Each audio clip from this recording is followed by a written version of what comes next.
O programa a seguir é livre para todos os públicos.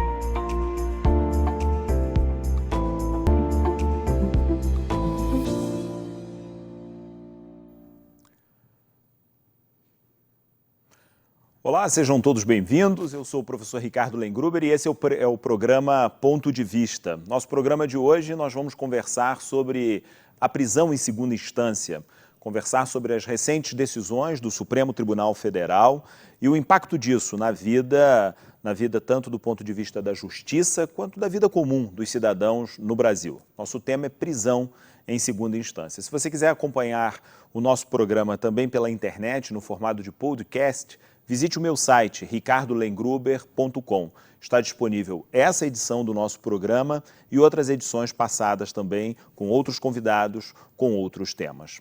Para falar hoje sobre prisão em segunda instância, nós temos dois convidados, dois advogados, Marcos Kramer e Júlio Reis, a quem eu dou boas-vindas.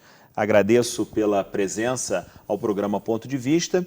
E já queria começar, Kramer, posso te chamar dessa maneira, te perguntando, pedindo a sua ajuda para a gente entender, a mim e nossos telespectadores, afinal de contas, o que é que foi que o Supremo efetivamente discutiu e resolveu recentemente com o tema da segunda instância? Essa discussão, Ricardo, já é uma... Ricardo. Sim. Essa discussão não é uma discussão nova. Essa discussão ela vem desde 1941, com a edição do Código de Processo Penal, em que não se permitia a recorrer em liberdade.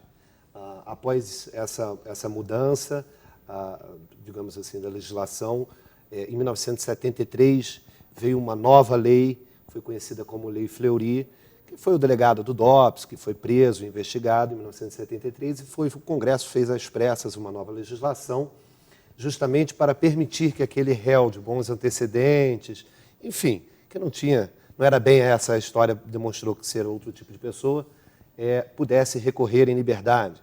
Em 1988 veio a nova Constituição, em que mudou de novo o raciocínio, em que o considerado culpado só seria recolhido à prisão depois do trânsito em julgado da acusação. Depois veio a decisão do Supremo de 2009, que entendeu que não volta-se a recolher à prisão aquele que foi condenado.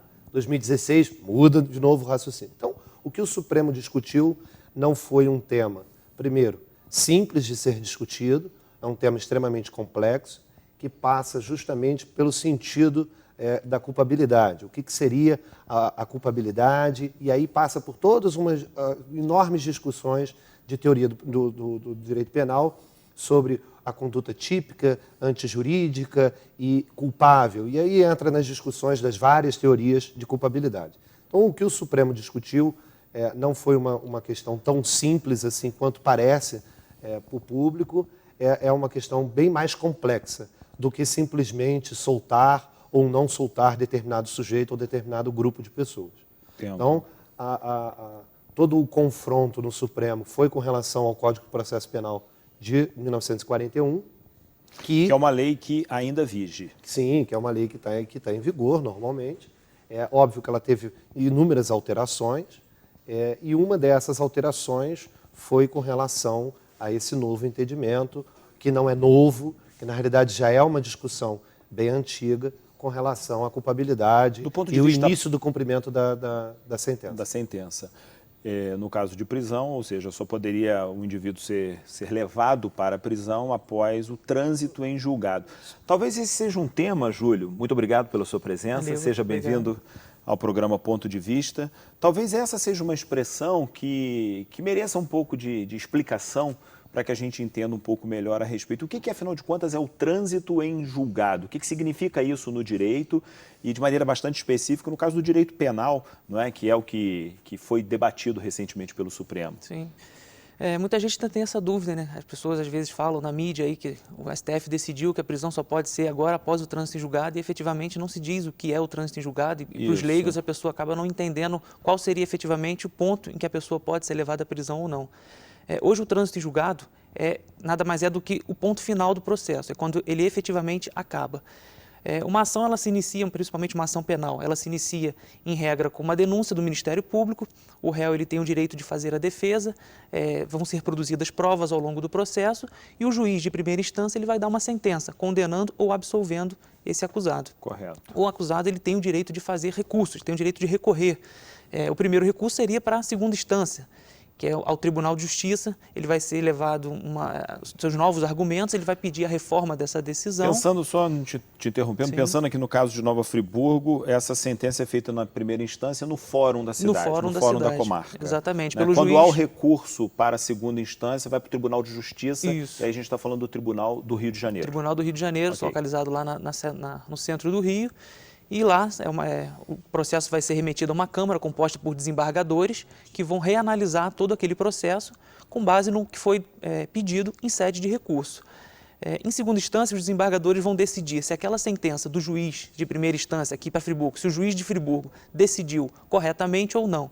Se essa sentença for mantida ou for reformada, ainda cabe ao acusado ou interessado, ou ao Ministério Público, caso ele tenha perdido essa ação, o que a gente chama de recurso para terceira instância, entre aspas, que seriam justamente o recurso para as cortes, que é o STJ Tribunais e o superiores. STF. Exato. E aí é nesse ponto que está se discutindo hoje se após a decisão do Tribunal de Justiça, após a decisão da segunda instância, o réu ele já poderia ser levado à prisão ou não, caso houvesse uma condenação em segunda instância.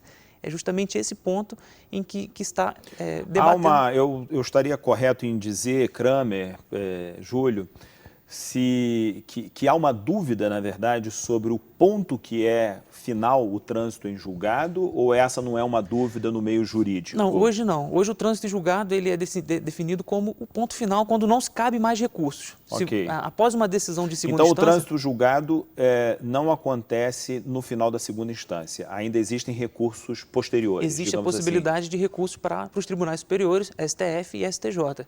E enquanto houver a possibilidade de julgamento desses recursos, o processo ainda não transitou em julgado. Enquanto houver o mínimo de indício, mínimo de chances daquela decisão ser modificada, ainda não ocorreu o trânsito em julgado. Após o julgamento desses recursos nas cortes superiores, quando já não caiba mais recurso algum, aí sim fala-se em trânsito em julgado. E a Lei Kramer de 1941 já falava do trânsito em julgado, ou ela dava abertura para... né, porque ela ainda está vigindo, ela dá abertura para a prisão após esse ponto do processo, ou seja, esse ponto da segunda instância? Eu discordo um pouco com relação a se a discussão passa sobre o trânsito em julgado ou não. Sim. O que, na realidade, ao meu sentir, a discussão toda passa sobre a culpa, a questão do culpado, de considerar culpado. Em que momento que considera-se culpado? Ok. Se a gente estivesse falando de uma maneira simples, simplória, a pessoa tem culpa a partir do momento que ela comete a infração, né? Então, seria a partir daquele momento que ela pode ser presa. No caso da prisão em flagrante, é porque foi detectado pelo Estado naquele momento que realmente há culpabilidade. Então, tem a prisão, por exemplo, em flagrante. Então, eu entendo que essa discussão com relação... Não é exatamente uma discussão sobre o momento sobre do o momento trânsito em do julgado, trânsito, mas sobre a culpabilidade. mas sobre a questão de considerar culpado. Eu vou te pedir licença, Kramer, um minuto. Nós vamos fazer um rápido intervalo. Esse é um ponto de discussão interessante. Afinal de contas, esclarecemos um pouco sobre o que é o trânsito em julgado, mas talvez a raiz do problema, segundo o Kramer, esteja na culpabilidade. Depois do intervalo, a gente volta conversando sobre a prisão em segunda instância e as recentes decisões do Supremo Tribunal Federal.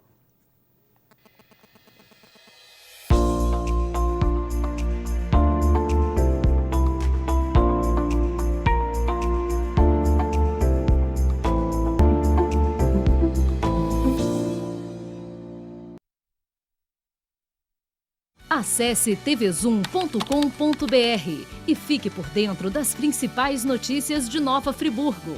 É o jornalismo de 19 anos com a marca TV Zoom, agora também em um portal de notícias. tvzoom.com.br, a sua notícia na internet.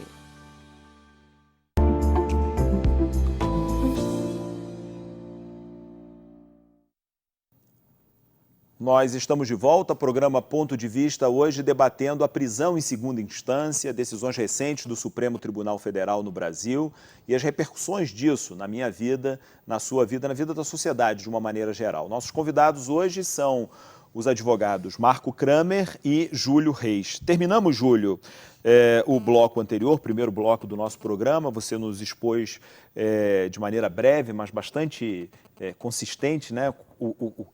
Qual é o conceito do trânsito em julgado, ou seja, o ponto final de um processo, momento a partir do qual não se cabem mais recursos. Kramer apresentou uma discordância, não com relação ao trânsito em julgado, sim, mas que fosse mérito dessa discussão a questão do trânsito em julgado, e sim a questão da culpabilidade. Você concorda com isso? Ou seja, é isso mesmo que acontece ao final da segunda instância? Uma vez condenado em segunda instância, o indivíduo já pode ser caracterizado como culpado? Então, Ricardo, hoje nós temos no Brasil a Constituição Federal, né, considerada a lei maior, é aquilo que é a base do nosso ordenamento jurídico, é onde tudo vai ser construído sobre a Constituição Federal. E um dos princípios maiores, diretamente relacionados ao direito penal, que estão previstos na Constituição Federal, é justamente o da presunção de inocência. O que significa isso? Ninguém pode ser considerado culpado, partindo aí para a culpabilidade que o Kramer falou, ninguém pode ser considerado culpado até que haja o trânsito em julgado de uma sentença penal condenatória. É isso que diz a nossa Constituição Federal. O Código de Processo Penal, ele tem um artigo, salvo engano, 283, que diz que o seguinte, que as pessoas só podem ser presas se forem flagrante ou após decisão condenatória transitada em julgado. Então, mais uma vez, aí, o termo trânsito em julgado, trazido aí pelo nosso legislador como ponto chave para a questão da prisão. Então, eu entendo que se nós temos uma Constituição, uma cláusula pétrea, uma garantia fundamental, dizendo que ninguém pode ser considerado culpado até que haja o trânsito em julgado, entendo eu que, efetivamente, não pode haver a prisão antes do trânsito em julgado, exceto no caso de prisão preventiva ou prisão em flagrante, que isso aí é permitido pela Constituição e pela nossa lei. É isso, Kramer. Essa é a sua tese sobre a questão da culpabilidade. Qual foi o ponto em questão que você colocou para a gente no bloco anterior? O que acontece? A minha divergência, óbvio, a legislação é muito clara com relação nesse sentido.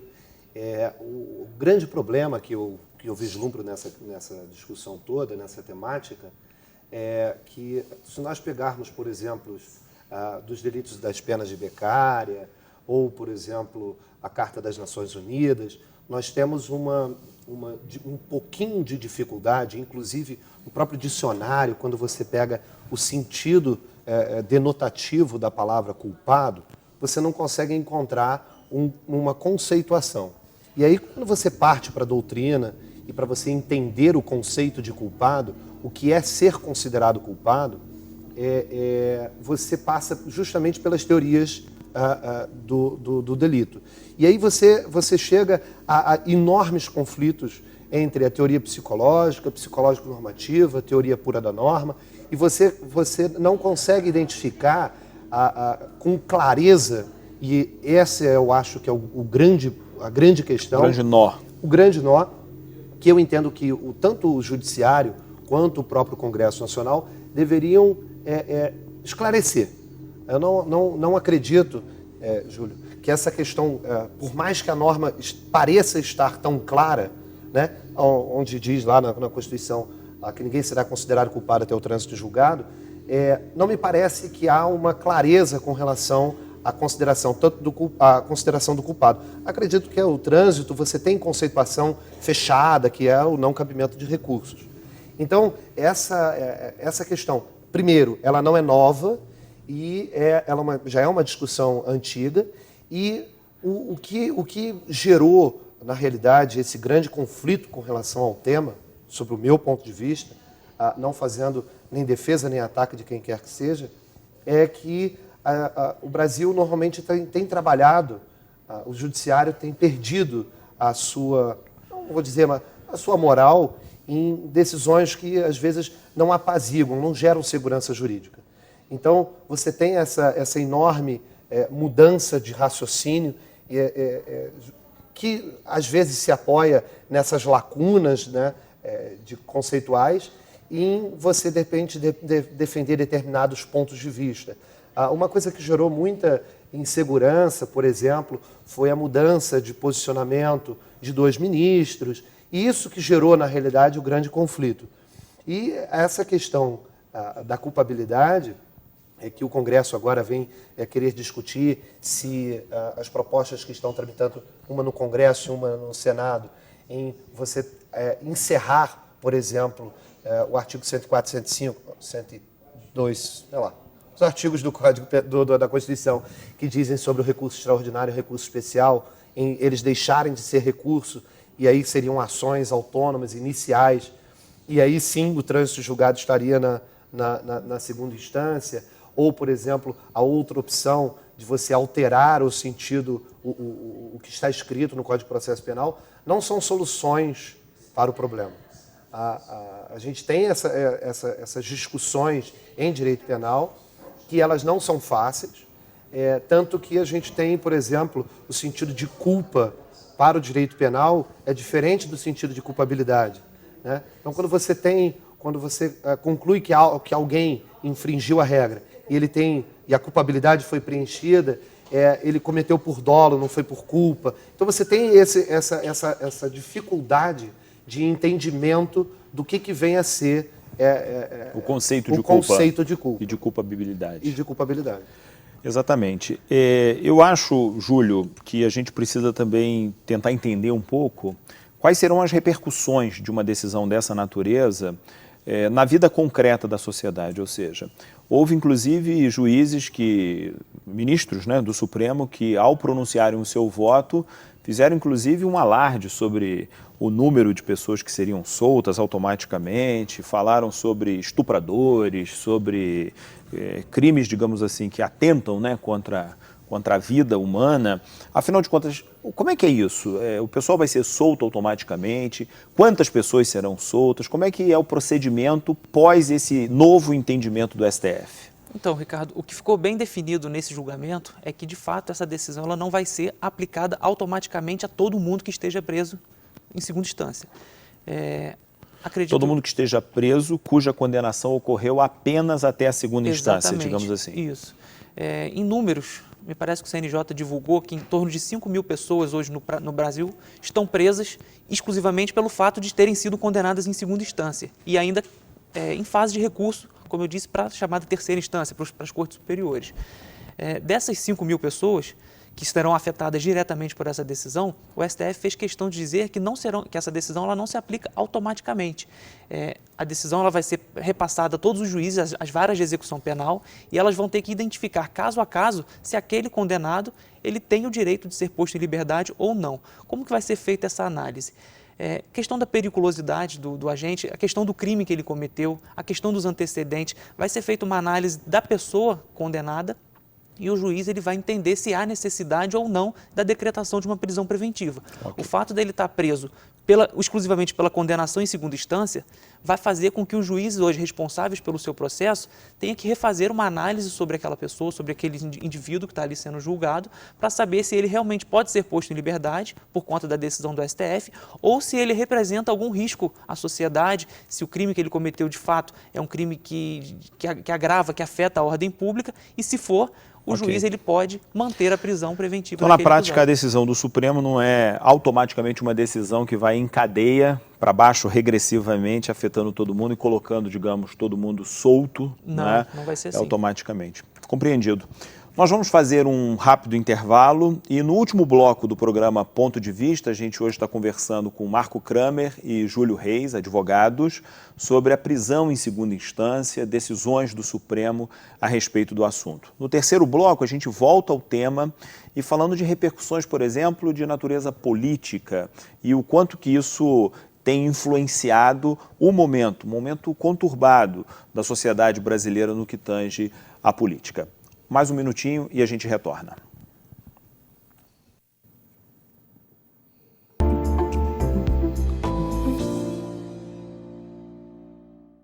Acesse tvzoom.com.br e fique por dentro das principais notícias de Nova Friburgo.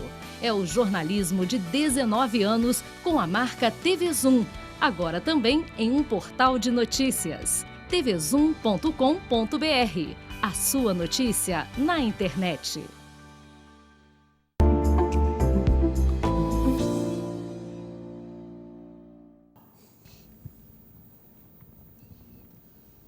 Olá, nós estamos de volta, terceiro e último bloco do programa Ponto de Vista de hoje. Hoje nós estamos debatendo, dialogando, advogados Marco Kramer e Júlio Reis, conversando sobre a prisão em segunda instância e as repercussões disso na sociedade brasileira. Júlio, Kramer, nós falávamos nos blocos anteriores sobre os conceitos, né, de trânsito em julgado, afinal, como é que isso funciona, o conceito de culpabilidade. Falamos sobre as divergências que há e a dificuldade de entendimento. Kramer pontuou muito bem sobre a dificuldade que a literatura especializada ao longo do tempo, que não é só uma literatura de direito, é uma literatura que envolve filosofia, envolve sociologia, né, porque é a compreensão da conduta humana na sociedade. E haveria muitas outras coisas para a gente tratar, se de fato a prisão é um remédio para a sociedade, se a prisão em quaisquer circunstâncias ajuda, não ajuda, quer dizer, sociedades que mais prendem são sociedades mais seguras ou menos seguras, quer dizer, há muito assunto para a gente discutir sobre isso.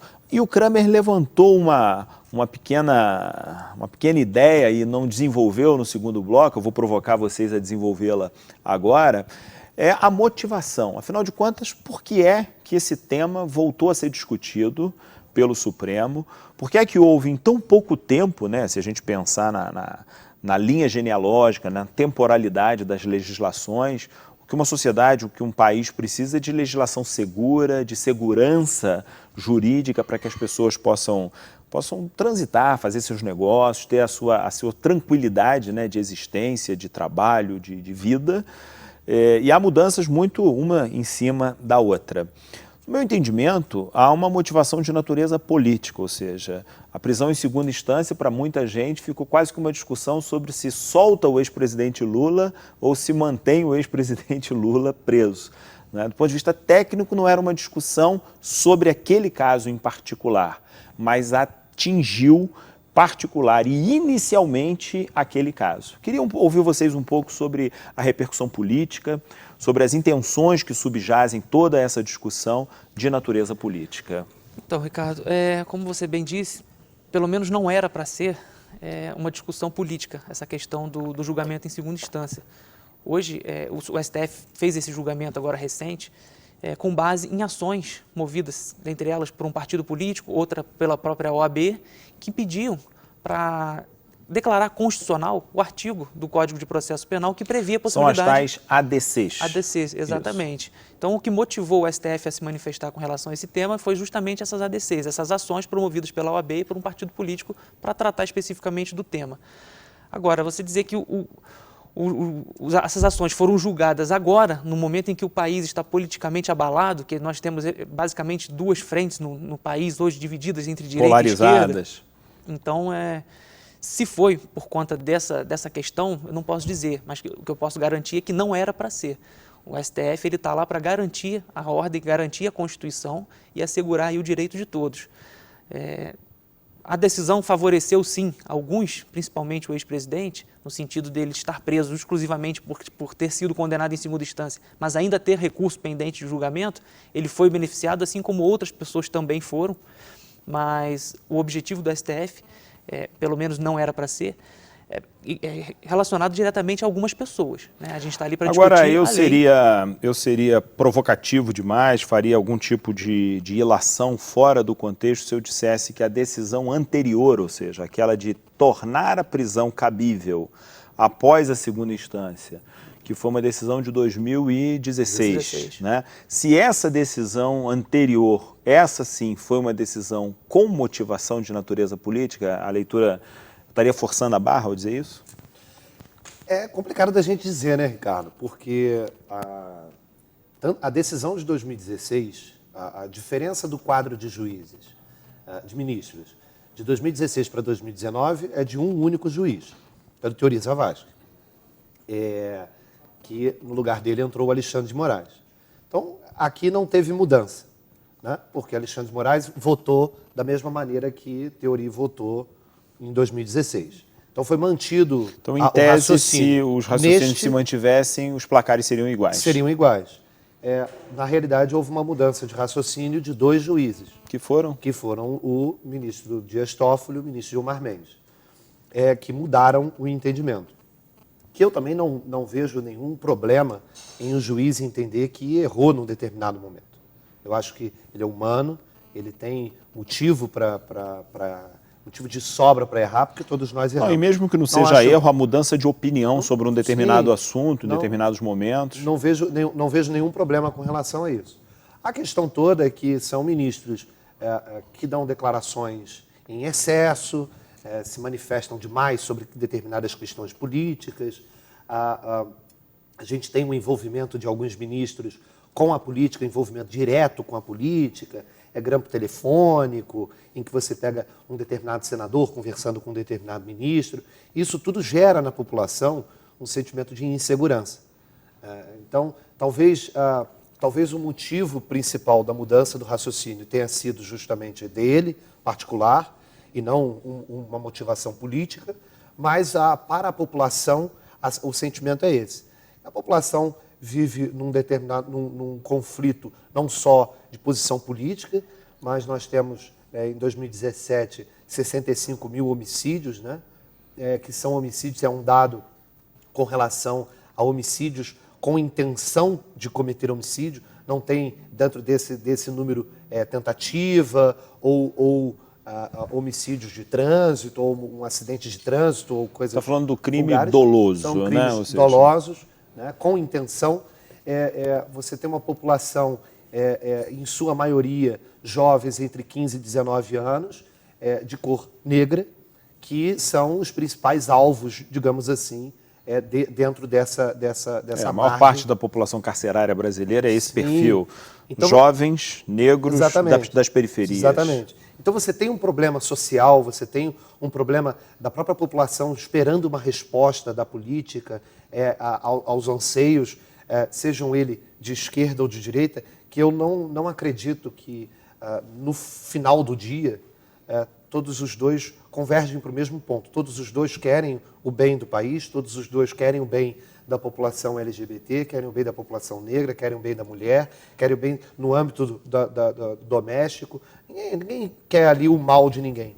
Mas você denota uma fragilidade no sistema penal, no sistema judiciário, no sistema investigativo, no sistema legislativo, no executivo. E isso vai gerando na população uma certa revolta, o que eu acho natural, mas que não era esperado que os mesmos ministros, a mesma composição de ministro, fizesse uma mudança tão radical há pouco tempo.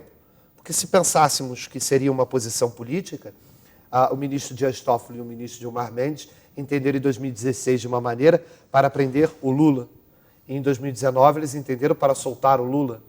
Isso não faria muito sentido. A não ser se a gente considerar, e aqui eu estou dando um pouco de opinião, né? A não ser se a gente considerar que nesse meio tempo houve uma eleição. Né? Sim, e claro. uma eleição em que haveria certamente um outro tipo de resultado, qualquer Sim. que fosse, tendo Possível. ocorrido ou não essa prisão naquele momento. A sensação que eu tenho, Júlio, é que a política ela é sistematicamente desacreditada no país em nome de um combate à corrupção, por exemplo. Né? Sempre que se quer afastar as pessoas da política, carimba na política e no político a ideia de corrupção. E a busca, a perseguição, o combate à corrupção se levanta como uma grande bandeira. Isso não é novidade no Brasil, isso sempre aconteceu ao longo da história. E o curioso é que o sistema judiciário, que em tese deveria lá, pela tese do Montesquieu, guardar a independência, guardar, né, a sua autonomia, embora com harmonia com os outros poderes, tem se politizado profundamente. Se envolvendo demais, né? Exatamente. Olha, nosso programa está chegando ao final. É muito rápido que passam esses 3 blocos. Nós teríamos aqui mais um tanto de conversa a respeito do assunto. Queria agradecer a vocês dois, Júlio Reis, advogado, Marco Kramer, advogado, pela presença. Deixar a palavra com vocês em 15 segundos finais para a gente encerrar o nosso programa de hoje. Obrigado, Ricardo. Eu que agradeço aí o convite. Sem sombra de dúvidas, é um assunto polêmico e a gente poderia ficar aqui o dia inteiro falando. passa rápido, né? Quando a conversa é boa, passou rápido, mas eu fico aqui, me ponho à disposição caso haja interesse em fazer uma nova discussão, que com certeza é um tema de extrema relevância para os espectadores. E mais uma vez agradeço o convite. Ótimo. Parabéns, Ricardo, pelo programa, parabéns à TV Zoom. Obrigado, Júlio, para a gente não ter se engalfinhado. E o que eu faço é um apelo a todos, que passem a discutir política de uma maneira mais tranquila, mais lógica, se possível, né? Não faz sentido a gente brigar por questões que a humanidade ainda não concluiu ou não chegou-se a uma conclusão final. Então, vamos prezar pelo bem da sociedade, prezar pelo bem do país e não pelo bem individual. Muito obrigado ao Kramer, ao Júlio Reis, advogados que estiveram conosco hoje conversando sobre prisão em segunda instância. Visite o meu site, ricardolengruber.com, lá você encontra o podcast, o áudio desse nosso programa, para quem curte ouvir áudios a respeito de assuntos, temas do nosso cotidiano, e também no aplicativo da TV Zoom, no canal do YouTube, programa Ponto de Vista. Muito obrigado pela sua audiência. Próxima semana, próximo programa, um outro assunto. Até lá.